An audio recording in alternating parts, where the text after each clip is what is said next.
Okay, next up on our quest to make some custom Illustrator brushes, we're actually going to travel through Photoshop. So let's pull up Photoshop real quick.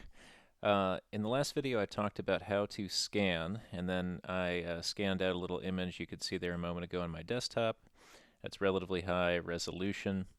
So I'll go to File, Open, and let's see, Desktop, and pull in this file. So I scanned this guy at 600 DPI, which should result in some fairly fine-grained detail. And I also made sure to get in there and really experiment with a bunch of wet and dry media. So we have a couple of different pencils laid down in a couple different styles. This is just a big flat marker that I pressed heavily and then I kind of swooped with. So this one in particular right here I think will be quite good. I had some ink that I let drop on the page and then blew it with my mouth, and then later on I did a whole page where I was blowing it with a straw. Here's some pencil stuff where I tipped the pencil on its side, some highlighter that really didn't turn out at all, some more ink stuff with one of these traditional devices that's not unlike an ink nib pen. These paint pushes straight out of the tube I thought were particularly good. And then down here we have the Humble crayon. Okay, so if we try to take all of this into Illustrator at the same time, part of the issue is that we're going to need to handle these different types of media slightly differently visually. So the process in Illustrator that looks good on my paint push might not look very good on my pencil, for example. So I'm going to grab a subset of these guys, and I'll do this with the crop tool. You can hit C on the keyboard or click this fellow right here. Up here at the top, you want to make sure that there are no numbers input in these options because we don't want to limit or artificially inflate the size of the thing we're going to crop. And then I'll come in and just draw a little box around the stuff I want to play with. So I'm not going to take them over one at a time, that would be super crazy. But let's go ahead and make two images. So I'll take these little pushes down here, which I think will be interesting. So I crop and then I hit enter, and the image size is just whatever pixels fell within that box. And now I can say File, Save As.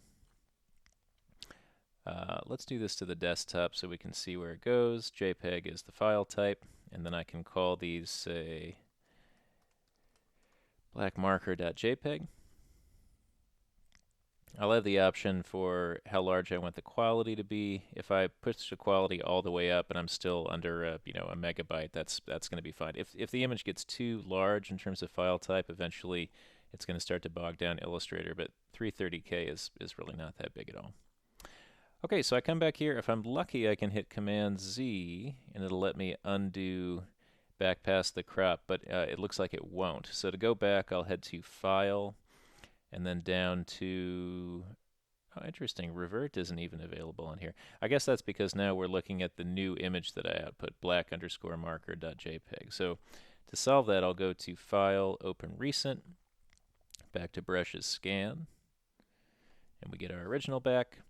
And now, just to show you sort of two examples of the types of things that we'll get, I'll hit Crop or C, and then let's go get these paint pushes as well.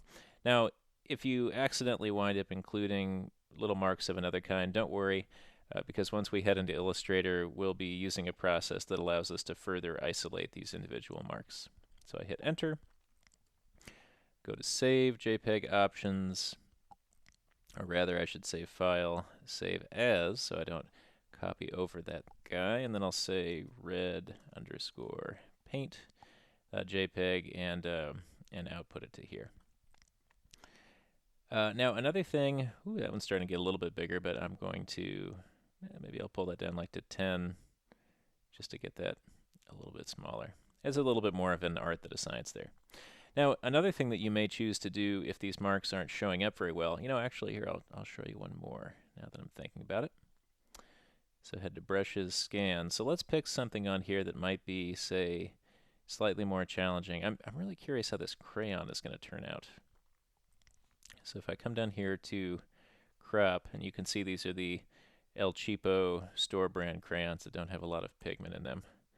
I'm just a cheapskate like that. So if we take a look here, some of these guys you can see back through to the background a little bit, and I think that's actually going to be quite interesting.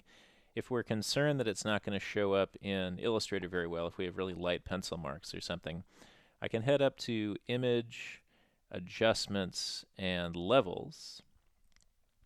And that's going to give me the opportunity to mess with how dark the darks are, how light the lights are, and so forth. You can see that in this little histogram here, most of the pixels on the screen are white. Therefore, we have the bar shooting way up to the top in the white area.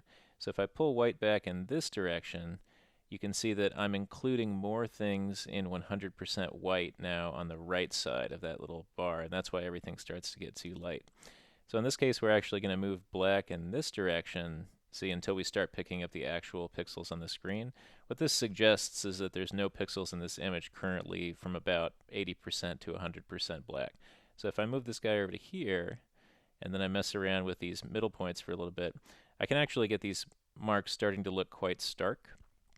And that may or may not be too heavy when we get into Illustrator. So rather than show you the whole program, I mean, when it comes down to it, this process is a lot of you try it, you don't like it, you go back and change it, and sort of back and forth and back and forth. But for right now, I'm going to leave it relatively light, but I'm just going to pull those blacks in a little bit so that we get a better, you know, sort of a better curve on the contrast range there. Hit OK. And then, again, this is brushes scanned, so I'll say save as, so I don't save over my work.